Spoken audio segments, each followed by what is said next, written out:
Well, hey, what's up, everyone? Welcome back to another episode of the Amazing Seller Podcast. This is episode number 355 and session number 109 of Ask Scott. This is where I answer your questions here on the podcast, and I do it every single Friday. And today is one of those Fridays, or if you're listening to this on Monday, well, it's another Monday for you, but it's recorded on Friday. So these are the Ask Scott sessions that I do on Friday. Really excited that you're here. I'm super pumped. I've got a lot of things to share with you. Today, we're going to be talking about traffic to our products, not just on Amazon, but how do we get more traffic? Traffic meaning visitors, eyeballs. How do we make that happen? We're going to talk about that. We're going to talk about reducing returns and some of the issues that could be happening when you're getting returns and why and how to prevent that. And then also using insert cards and about some, TOS rules. We always have to talk about that when we talk about insert cards. So we're going to talk about all of those different things. Those are some questions that came in that we're going to answer. But I want to remind you, if you want to ask your own question, head over to theamazingseller.com/ask and do that. Just ask a question. Just leave your first name, where you're tuning in from, and a brief question, and I would love to answer it here on an upcoming podcast. All right, now, this episode is 356. That means that the show notes and the transcripts can all be found at theamazingseller.com/355. All right, so that's theamazingseller.com/355. Now, before we jump in, you guys always know I like to kind of give you guys my thoughts of the week or the day or whatever, just random thoughts of what I'm kind of going through or what I'm hearing from you guys. And that's what I want to do here. I also wanted to remind you guys and let you guys know that I'm super excited about an upcoming unofficial meetup. And I say unofficial. What does that mean? It basically just means that it's a place where we're going to meet up. There's nothing structured. There's no set rules or anything like that. It's not going to be like a workshop where we're going to be working on things. It's a meet and greet. It's kind of like where we get to hang out, we get to meet, we get to talk a little bit of business. You get to meet other TASers, other FBA sellers, and all of that stuff. And we try to do those in different cities when we're going to be in town. So this one here is going to be North Carolina. And this one here, a lot of people said, Scott, why don't you just have one in North Carolina? You're not far from there. And I said, you know what? You're right. I probably should. And I also had a bunch of requests for people that wanted us to do another TAS live event. And we decided to do a workshop. So we're also going to do a workshop just outside of Charlotte. And all of that information can be found at theamazingseller.com/live. And you can get all the details on the unofficial meetup and on the official, the workshop. We're going to actually do a one-day workshop on that Saturday where we're going to have 15 people in a room and we're going to be talking all about external traffic, but then also how to build your own launch list. So this way here you can launch your products easier and you can also boost sales, and you can do a lot of really cool things once you have that asset. And that's what we're going to be teaching on Saturday. All right. But the unofficial meetup is going to be on that Friday. And all the details, like I said, will be on that page, theamazingseller.com/live. What I want to do here really quickly before we jump into the first question is I wanted to play a little recording, a little snippet from one of our unofficial meetups. And I wanted to share with you Joseph Wang. And Joseph, if you're listening, I want to say I enjoyed our time together. We talked for probably about 20 to 30 minutes. And he was there probably for 2 or 3 hours talking to a whole bunch of other people. He's got a ton of energy. He's also a bodybuilder. He's a small guy if you look at him at the surface, but the guy's ripped like crazy. So Joseph, I'm sure we're going to talk a little bit about that at the next meetup. And I know that you're going to be here in North Carolina at that next meetup. So I'm going to really enjoy hanging out with you for a full day talking about external traffic and all that stuff too. But just a great guy. But I wanted to really highlight him because he really had some good things to say on this recording. And this recording just came because what we do is we carry around a little mic and we ask people how they heard of the podcast and, what they're doing currently right now in their business and, what they're looking to do in the future and all those things. And a common thread was really not just with Joseph, but with a lot of people was motivation. Like, Scott gives me a lot of motivation to keep going, and that's awesome. But I also want you to hear that it's not just about the motivation, it's about the people you surround yourself with. And I'm not going to kind of spoil it here, but Joseph gives some really good advice and some words of wisdom just for himself that he was kind of reminding himself, but also to other people that are listening. So I want you to listen to this. I want you to really let it sink in because it's so important that we need the right motivation, not just motivation. And we also need to be inspired and motivated by the people that we're surrounded with. And it's really, really important that you understand that in any business or in anything in life that you're trying to achieve. All right. So listen to this really quick snippet with Joseph. I think you're going to get a lot out of it. And then we'll go ahead and we will dive into the first question of today. So what's your name and where are you from? I'm Joseph Wang, and I'm from Dallas, Texas. All right, so do you remember hearing Scott for the first time or how you heard of him? Yeah, so it's not super clear, but I remember I started Amazon with wholesaling, and then I think just through the community of Amazon sellers, I heard of Scott, and then that got me into private labor. Okay, so you start listening to Scott. How long ago was that? Dang, I don't remember. Maybe May of 2016? Okay, so less than a year. Yeah. Have you gotten started? Has it made an impact? What difference has listening to Scott made for you? So I love, the biggest thing I love about Scott's podcast is specifically, I think, in life you've got to have the right influences and the people who are continuing to give you like the motivation and the influence that you're going to need. If you're hanging around like drug addicts, you're going to be a drug addict. And so I think the biggest takeaway for me from his podcast was having that influence and that constant reminder of like, hey, this is what I'm working towards. And so I actually started my brand in August, and that's how I got started. So you just a couple months, started your brand. How you doing? Good? I'm doing about $2,000 a month-ish for profit-wise. So are you working another job right now or doing the Amazon? I work full-time at Raytheon. Okay. As a financial analyst.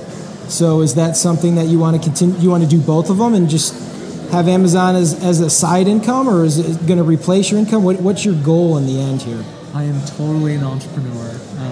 There's huger goals past financial freedom in terms of like trying to build a university in the future that teaches like health, wealth, love, and happiness, and kind of like Ty's thing, but I'm a bodybuilder as well, and just I think relationships and stuff like that isn't taught as a life skill, and I think that's so stupid that it's missed out in life. It's awesome that you would be willing to go in there and try to help people with that, because that's a big thing. Like, Scott helps people to make money. Yeah. You'll help people, and Scott also helps people to be motivated, like you said, right? Yeah. But you're looking to help them have the right relationship. That's a powerful skill, huh? Yeah, I mean, I mentor college students as well right now, and just as a free thing. And one of the guys sent me a text it's like last year or something like that, 2 years ago, and he's like, hey man, I really owe you a lot of who I am today, and you've changed how I think and whatnot. So potentially, Scott coming into your life might make you go into a bunch of other people's lives and make a difference for them. Yes. Awesome. Cool. Okay, so I just wanted to share that with you just to, number one, let you see kind of the people that hang out with us at these unofficial meetups. I mean, they're totally free for you to attend these when we do these in these cities that we're either attending an event or a meeting or whatever. And you get to meet people like Joseph. And I just really wanted to highlight him because he said some really important things, and I want to highlight them one more time. And that is, motivation is great and all. And I don't like to be just the motivational guy, right? It's more about the motivation to take the action. And then once you take the action, you get some type of result. But then when you start to feel like, I don't want to keep going because things are starting to get a little bit tougher, then yes, you can get remotivated. I think that's the key, right? I can get you all pumped up and excited and then get you started. But then if you don't actually get started and then get the result that you want, or after you start, you get a result that you want, or you see some results, then it's going to get you deflated. And I think him saying like, you need to surround yourself with like-minded people. And he did say this, and I wanted to highlight this. He's like, if you're hanging around with drug addicts, you're probably going to be a drug addict. Or if you're hanging around with really good athletes, you're probably going to be a good athlete, or you're at least going to strive to be one. So really try to understand that. You are probably going to be a lot like the people you hang around. And there's that one saying that everyone kind of refers back to, you're the average of the 5 people that you hang around with the most, like the 5 people. So maybe think about that. And I've said that before, but I'm going to say it again. It's really, really important that you do that. But again, I just wanted to kind of highlight this. And again, also talk a little bit about like the ripple effect. What does that mean? Well, you can see Joseph has bigger plans than just selling something on Amazon. And the Amazon thing is really the vehicle that's going to hopefully allow him to do that. And again, a lot of people look at these big numbers. Well, this guy's doing $500,000 a month or $1 million a month. He's doing $2,000 profit a month. And that's a great start. And I just want to also let you guys know that I'm not going to be the guy that's just going to show you all of those big numbers. Because for a lot of people, $2,000 a month is a great side revenue or one that they can build upon. So don't always get, blown away with all of these big numbers, because you know what? You got to start somewhere, and Joseph is on his way. And I'm really excited to hang out with him at our live unofficial meetup, but also our full day workshop. He's one of the 15 that's going to be in that room the day that we do our live workshop, which we're going to be building an external launch list and an email list. And we're going to talk about like how to leverage that and all of that fun stuff. So again, guys, if you're interested in hanging out with us at one of our live meetups or any of our live events, head over to theamazingseller.com/live. All right, guys, let's go ahead and dig into today's first question, and I'll give you my answer. Hey there, Scott. So I've been running my Amazon for the past 6 months now. I've got 2 FBA products. I've got a very good conversion, around 20% conversion at the moment. Only issue is I'm a UK seller. Only issue is traffic. I'm not getting enough traffic. So on average, before starting, I built up to about 30 per day sessions, but I ran out of stock for the past 2 months, and now it's back down to around 10 to 15 sessions. So I just want to know, from your point of view, how can I drive more traffic to my listing? Obviously, ranking is a big thing to it that will increase traffic, but what other external sort of like strategies or social media or whatever that you can advise me to basically increase my traffic? Thank you very much. Okay, so you guys know I love these types of questions. This is where I get to really dig in, and I love to talk about this. And I want to thank you for this question. I don't have your first name, or else I'd call you out by first name. And again, let me just remind you guys, if you're submitting a question, please leave your first name. So this way here, I can shake your hand virtually, all right, and say thank you to you personally. That's what I would like to do. But anyway, I know that you're from the UK. Obviously, you could tell by the accent, but you did say that. So I'm assuming you're selling in the UK marketplace. But even if you're not, this is all going to go hand in hand. Although in some of those other international marketplaces, the traffic is less in most cases, but doesn't mean it's always going to be that way. I mean, there's a lot of marketplaces that are starting to get some momentum. But right now, in the States, .com is going to be one of the most traffic you're going to get out there. But we're talking about like, okay, so you want to get ranked because that's going to get you more eyeballs. That's, we all know that, right? That's what we want to do. So, you would say, well, let's just go ahead and maybe ramp up some pay-per-click. That would be first thing. Are you using pay-per-click? Well, you might say, well, there's not really a ton of traffic using pay-per-click because there's not as many people on the platform. I would argue with that. I would say, if you've done your product research correctly and your number is, I want to get 100 sessions a day and I'm only getting 20, then we've got room to grow. So I think we got to know that mark. We got to know that number. So if that number, like I said, is 100 sessions a day, and that's what or let's say sales. Let's say, for example, you're shooting for 10 sales a day. Then you got to look at the top 10 listings that are coming up for your keywords, and you got to see what their volume is. Does that make up, 3,000 over the course of 10 listings, or, of the 10 sellers? Is there 3,000 units being moved, it being sold? That's the first question. After that, it's like, okay, yes, there is. That means there's got to be enough traffic there to get 3,000 sales or 10 sales a day. So if that's the case, how do I get in front of them? Well, I have to get in the top 10 somewhere. Okay, how do I do that, right? So these are all of the questions we're asking ourselves. So it doesn't really matter how you get the sale, because that's ultimately what's going to help you rank and help you get more eyeballs and more sessions. So how do we get more sales? Well, the first thing is pay-per-click. That's the very first thing. If you're not leveraging pay-per-click, sponsored product ads, you need to do that. So I'm going to throw that link out there again. It's theamazingseller.com/PPC. Total free resource for you, totally free. And we actually went through exactly how to set up campaigns and what to look for and how to trim through some of the the keywords that aren't performing, the ones that are performing, and all that stuff. So it'll give you a good foundation on what to do for that. You also mentioned that you ran out of inventory for 2 months, I think, which is a long time. So to get back up and running again, it's going to be a little bit harder. Now, the one thing I would have to ask you, which I can't because we're not sitting across the table from each other, but if I was there in person with you or I had you on the phone, this is the question I would ask you. I would say, what was your conversion and what was your sessions before you ran out of stock?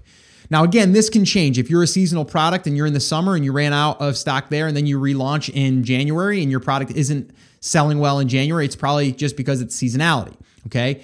But if your sessions were 50 and now they're only 10, then we got to get you back to 50. So how do we get you back to 50? Well, we have to look back and look at your sponsored product ads and your pay-per-click and say, can we just turn them back on?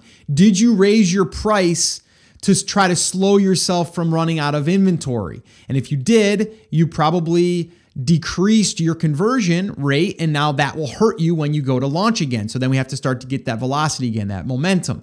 All right. Now, that's all internal stuff. We got to make sure our listing's optimized, make sure that your title is optimized, make sure your pictures are optimized, your bullets, your description, your back-end keywords, like all of that stuff. You got to go through all of that stuff, making sure that it's there, right? You guys can hear, like, there's a lot of different things that we need to reverse engineer to kind of see where there could be a spot where we can tweak, right? Where is there a spot that we can then focus on? Because there could be other things that are already in place that you don't have to focus on, but you have to focus on the sale element, right? We have to focus on getting the sales because we know if we get sales, then we're probably going to rank. Okay. Now let's talk a little bit about externally. If we want to really ramp this thing up and have more of our own control, whether we run out of inventory or not, or we just want to do a boost, we need an email list. Plain and simple. You guys have heard me talk about this, and I'm going to keep talking about it because it's that important and it's an asset. And I actually talked about it on the beginning of this episode. We're going to be doing a full live in-person workshop with 15 people building their sequence, their launch list. Everything is going to be done for them or with them inside of this one-day workshop. But to kind of give you guys a breakdown of this, and we're also going to do more of an overview of it on a workshop that we're going to be doing online. And depending on when you're listening to this, you'll probably be able to get access to that. And that's going to be found at theamazingseller.com/build list. All right. So that'll be updated with the workshop once we do that. We're going to do an online workshop as well. That'll hopefully help you through this process and give you kind of what we've done and what we're doing and what we're helping people to do.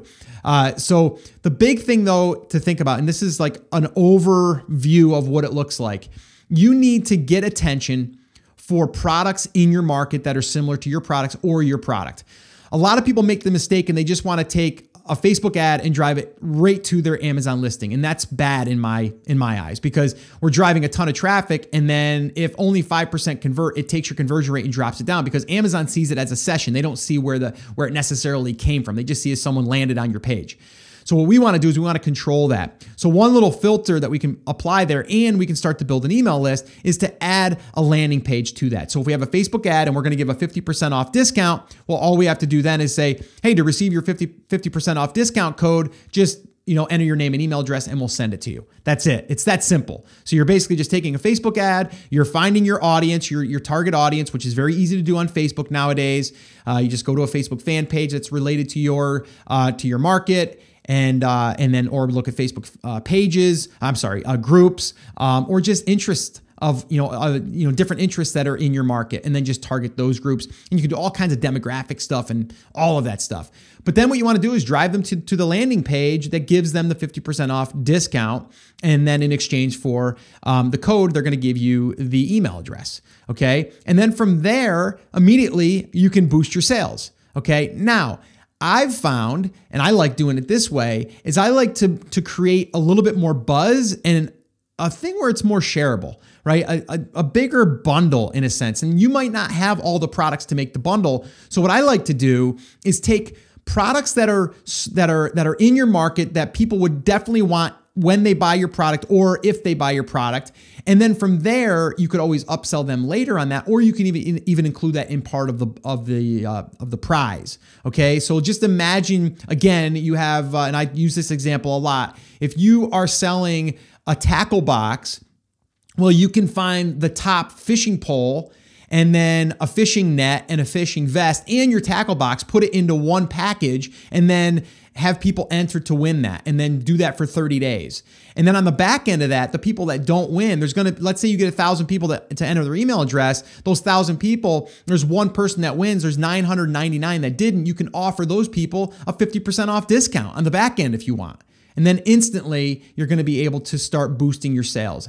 You can do a flash sale with that email list. Hey guys, we're gonna offer 25% off this weekend only. So be ready. And then you send that out on Wednesday, and then Friday is this flash sale, and then you have a flash sale. And all you do is maybe you just lower your price for those 2 days. You don't even have a coupon code. You just lower the price by 25%, and then you say, here you go. And then they go directly to Amazon and buy it through your email list. So that's what I would do.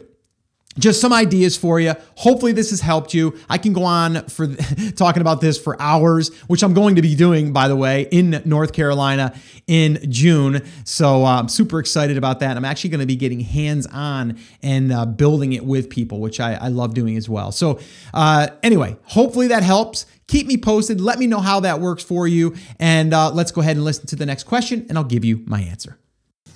Hey, Scott. It's Brett from Arizona. Love your podcast. Been listening to it for about 6 months now, ever since I kind of found out about the Amazon thing as far as selling goes, and pretty cool. Very useful stuff, and it's been inspirational and helpful in keeping us going along the way from finding our first product and getting it live on Amazon. We finally did. The first one, we kind of went big. We picked a fairly competitive area and also ordered about 2,600 units, I think, from China, and did the whole sea freight thing, all of that. And it all went pretty well. Had really good luck with planning our pro forma up front. We have a really good pro forma that we use to make sure that all our costs were in there and we wouldn't be surprised, and we really weren't. The only thing we're running into now is we are getting a couple returns. We've had some pretty good traction through pay-per-click, and we're getting some good organic sales, but we've had a few returns now, or at least one return and one request possibly for a return, asking basically why our product isn't as high-end as they thought it would be. And we thought that we've done a good job in saying that this is a value product. There are higher-end products, but they also cost a lot more than our product. We thought we've done a decent job at that. But apparently we're not getting that across in our listing. I know that quality products are, typically preferred, and ours is a good product. It's just not nearly as good as some of the, more expensive competitors, which is why we're priced so much less. So wondering if you have any experience in how to get that point across better on Amazon without just coming out and saying these are cheaper and less good than the other ones, but they're still a great product. I'm not sure how we would say that. If you have any ideas, we'd love to hear it. Thank you. Hey, Brett, thank you so much for the question. And Arizona, huh? That's a nice area. I was there recently at one of our TAS Breakthrough Live events in Phoenix. Love it there. My good buddy Jim Krill lives there. Grew up with Jim for years, played Little League together and all that stuff. So yeah, I visited there a few times. It's beautiful, beautiful state. So okay, let's dive into this.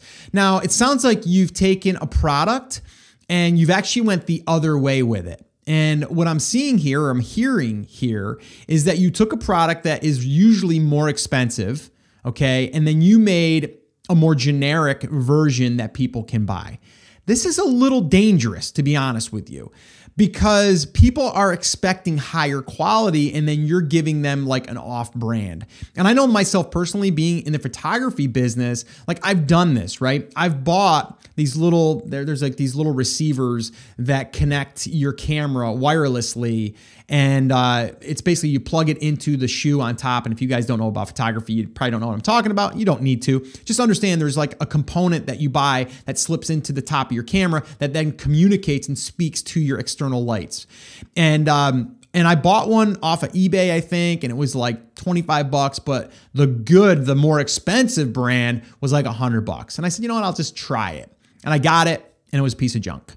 and I sent it back. Now, I'm not saying yours is a piece of junk, but what I'm saying is people are going to hold you up to the expectations of the more expensive item, okay? So my thoughts are here, make your product as good as the more expensive ones. So wherever you're falling short, you need to fix that.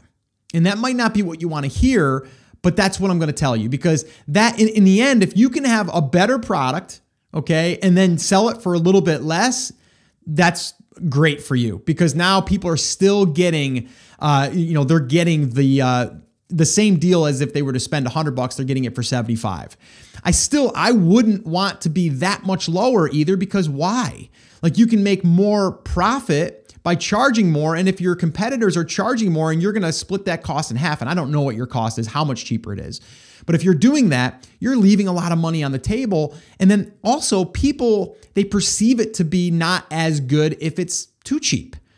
Some people, they hurt themselves by pricing themselves so cheap because they think people are all going by, they're all going to be basing their decision on the price. And that's not always the case. I ended up spending $100 on the better one after I spent $25 on a piece of crap, right? So you gotta look and see, what are people saying that are getting the returns, or that are requesting the returns? What are they saying? Really listen to that. And then from there, try to address that. Now, if you want to make it even more clear for them that, like, let's say that yours is made with a lighter material than, the better brand, you might need to make that very clear that, you're not going to say, well, ours is less quality than, the best one that's being sold out there, but you could just put all of that stuff, and you may already be doing this, but these are just things that I'm thinking out loud about, is I would want to make sure that I was clear that everything that they're getting, the dimensions, the size, the weight, whatever it is, I want them to know that it's that. I don't want it to be hidden in the fine print, if that makes sense. I want it to be right out there in the open to try to reduce that. Now, it doesn't sound like you got a ton of refunds, but you did get some. So I would focus on trying to make that product as good as the one that is selling for more, that is technically better quality. I would try to make yours as good or a very close second. And maybe you're already doing that. But again, you asked about how to kind of reduce these refunds or the expectations. Those are a few ideas of what I would do. And anyone else out there that's thinking about making a product that's less expensive than a more expensive product out there, to try to say, like, well, look, you can get this product over here cheaper, you got to make sure that it's not technically cheaper, right? You don't want them to get it because, to get that product and then have the thing fall apart in 2 days, because that's going to be bad for you. So really got to think about that. If anything, I'd like to go the other way. Take a product that's selling for $20, and if you can make yours better, sell it for $30. That's how you can really get yourself, to kind of stand above everyone else and not have to worry about competing on price, because eventually people are going to buy yours after they've tried the other one and it's broke after 2 days of using it. So just some food for thought there. All right. So let's go ahead and listen to one more question, and I'll give you my answer, and we'll wrap this up and you guys can get on with your Friday. What do you say? Let's do it. Hey, Scott, how are you? Love the show. My name is Keith, and I had a question about insert cards. I'm currently selling products using Amazon FBA, and I was wondering if it's against Amazon's TOS to include an insert card into my packaging. So when customers receive my product, they open it up, they see an insert card, and that insert card simply asks the customer to sign up to a newsletter to get more information about my product, best ways to use it, and any new products coming out in the future. If you can shed some light onto how to best use insert cards and if they're approved by Amazon, that would be great. Once again, love the show. Thanks. Bye. Hey, Keith, thank you so much for the question. And it's a great question. And it does kind of lead itself back to like building that external email list. And that's kind of what you're doing, which I applaud you for that. The one thing I will say here, and again, you asked the question of like, okay, is it against terms of service to put an insert card in there? And I personally don't know, to be honest with you. It's not clear. Nothing is clear in there as far as, it doesn't, I'll tell you this, it doesn't say you cannot use an insert card in your packaging to further educate your customer. Like, no, it does not say that in there. At least the time of recording of this episode, it does not say that. But they do word things that they do not want you to drive people to an external website, and they do not want you to try to market your products to them, but more or less during a transaction. Like, there's all of these little gray areas that I don't even think they have it clear. And I think they do that for a reason, to be honest with you, because this way here, if someone complains, they have a little loophole there. They can go ahead and shut you down if they want to. So you have to be careful. Here's my thoughts always. And again, this is just my thoughts and my opinion and the way that I kind of conduct business in anything that I do, is if you're adding value and if you're not collecting an email and spamming that customer, and if you're not directly selling to them in that insert, then I don't know that it's a problem. I don't think it's a problem. Like, I think if anything, add value. And I've always said that, like, how can you make your customer happier than when they first purchased their product? Like, number one, we want the product to be phenomenal. Number two, we want them to be protected with their product. So if it's registering for a warranty, I don't see any problem with that. People have been, or businesses have been doing that for years. Most people will not fill out the warranty unless it's like a major item, right? Like if it's a $200 item, they might, because they want to make sure that they're on record and that it's documented that they bought the product. But if you buy a product for $25 or $30, probably not gonna, you're not gonna run over to your computer or your phone to enter your name and email address to register your product. So you have to think about, like, what are you going to give them? Are you going to give them more resources? Are you going to give them or special exclusive deals in the future? Like, what are you going to do? What is the offer? And I think as long as it's benefiting the customer, then I'm okay with it. But again, do this at your own risk. Anyone listening, this is a do at your own risk type of thing. I, again, don't think there's anything wrong with it. I think it's smart to have an insert card in there, at least to even just further educate your customer. If you have a product that you know that people are struggling with to get set up or to use, or you want to be able to show them other people's results after using the item, then I think an insert card with signing up for VIP and exclusive resources and tips, I think it's fine. Right? Because now you're further educating them. You're making their buying experience better. They're going to be a happier customer. They're going to be a loyal customer. And then you have the opportunity to do whatever you want once they're on your email list. All right. But if you directly got their email list and then directly tried to sell them something a day later on your website, I would be careful with that. I personally would not do that. I like this model. I like an insert card that says, hey, get on our VIP list and our special resources or tutorials on how to use your new coloring pencils or whatever, right? And then from there, I send them immediately after they register some type of how-to or some type of cool little thing that was used by one of the past customers, and we're sharing that result with them. Like something like that of value that definitely relates to the product they just bought to make it better. So they're totally excited about this. And then we know that they're into this market. Again, if we're into the fishing space, then maybe 5 days later, it's going to be a video on how to maybe put the bait on the hook to catch more bass. I don't know. I'm making this stuff up, but you understand what I'm saying, right? And maybe they bought hooks from you. Well, if they bought hooks from you, they're obviously going to be fishing and they're obviously going to be wanting to catch bass because they bought a bass type hook. So now the next move for them would be, I want to catch more bass. Well, the video would be how to catch more bass by using this rare this secret technique to, I don't know, put the worm on the hook or whatever, right?